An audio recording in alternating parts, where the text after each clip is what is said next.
Un cordial saludo, espero que se encuentren muy bien. Hoy tenemos una sesión más de nuestro espacio de geopolítica en el marco del proyecto de educación popular llamado Universidad Nómada. Hoy quiero compartirles algunas reflexiones sobre Rusia y Ucrania, dos países hermanos que hicieron parte de la Unión de Repúblicas Socialistas Soviéticas y que, como ustedes saben, se encuentran en un conflicto fratricida.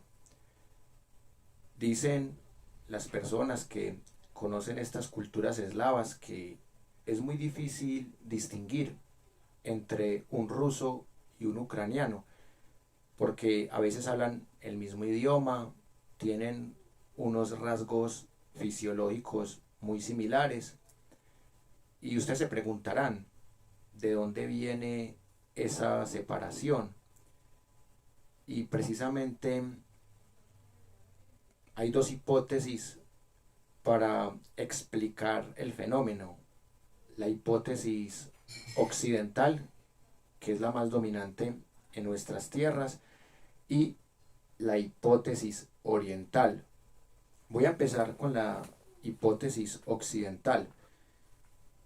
En esta hipótesis, Ucrania es la víctima, Rusia es el victimario, Ucrania es la invadida, Rusia es la invasora.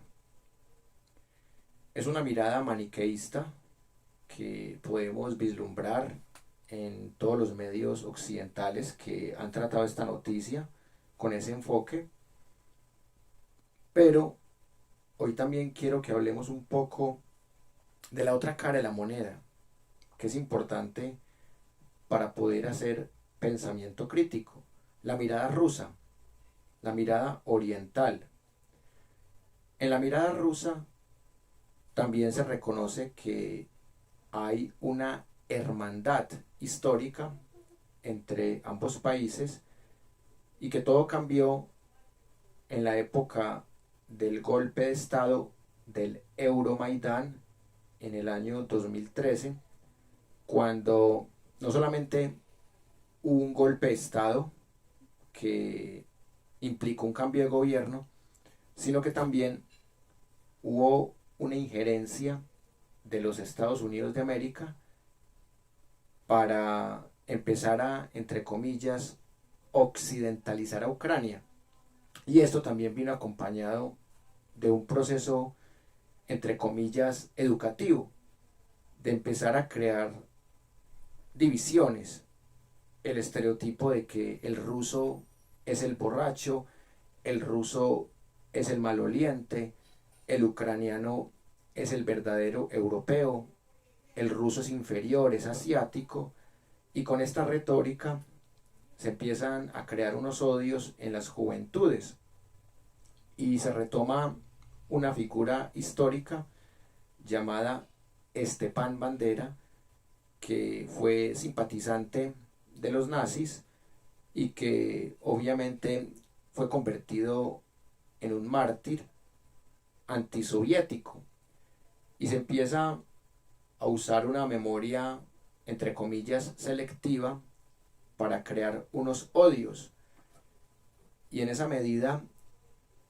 se empieza una persecución sistemática a aquellos ucranianos que hablan el idioma ruso. Y por eso esto inicialmente era una guerra civil y luego terminó siendo una nueva guerra fría. Y podemos decir que con lo que pasó el pasado 24 de febrero empieza una nueva etapa del conflicto, y a partir de esa nueva etapa ya se convierte en una guerra fría que ha cambiado el mundo bastante.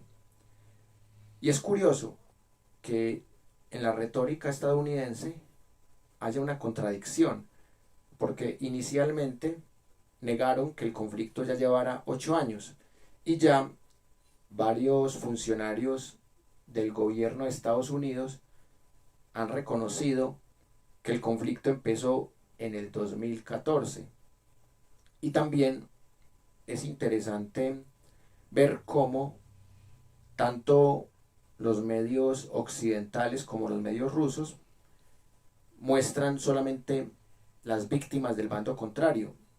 Y cuando en un conflicto hay víctimas que son civiles, ya es un conflicto que toca las fibras y que duele mucho más. Y es innegable que en ambos bandos ha habido víctimas civiles. Así que la primera reflexión que quiero dejarles es reconocer que existen dos miradas y que los hechos, en términos de la génesis del conflicto, acompañan más la mirada rusa. El segundo elemento que también les quiero compartir es cómo esta guerra civil, que luego se convirtió hace un año, el 24 de febrero, mañana se cumple un año, esta guerra civil se convierte en una nueva guerra fría, en la que envían armamento, en donde dan unos patrocinios, en donde participan unos medios desinformativos, muy comparable a lo que vivimos cuando la Unión de Repúblicas Socialistas Soviéticas patrocinaban a Cuba, y también cuando los Estados Unidos de América apoyaban a Turquía, Turquía que es miembro de la OTAN. Y en este momento hay una contradicción, porque Turquía le sigue perteneciendo a la OTAN, pero el presidente turco Erdogan es amigo de Vladimir Putin. Y en esa medida podemos encontrar otra gran contradicción.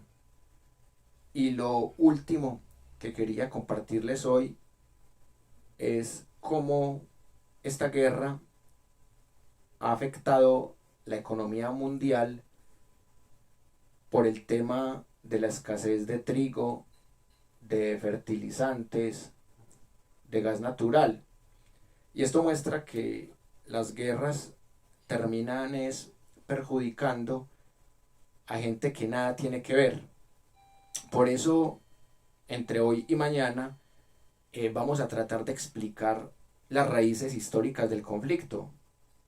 Y para esto es importante conocer la historia de Rusia, la historia de Ucrania, la historia de la Unión de Repúblicas Socialistas Soviéticas, sobre todo la historia del siglo XX para acá, porque podemos entender por qué cayó el zarismo, por qué se empieza a construir esa unión de repúblicas socialistas soviéticas con 15 repúblicas en algún momento, y también cómo cambió el mundo cuando esas 15 repúblicas se empiezan a separar y se terminan de separar en 1991.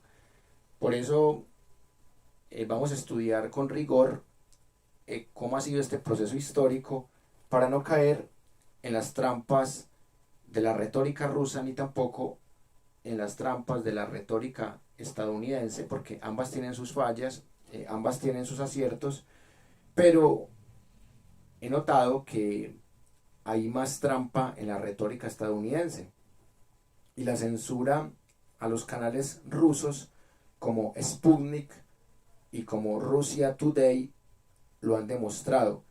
Así que esperen en los canales de la Universidad Nómada, de Wilmer Alberto Zuleta López, de la página que se llama Universidad Nómada, Educación Superior Gratuita, en los perfiles de Wilmer Alberto Zuleta, esperen un informe muy detallado de cómo se pueden encontrar las raíces históricas de este conflicto. Vamos a dedicar varias sesiones para que ustedes vean que esto es más complejo de lo que cierta prensa nos quiere hacer creer. Muchas gracias por compartir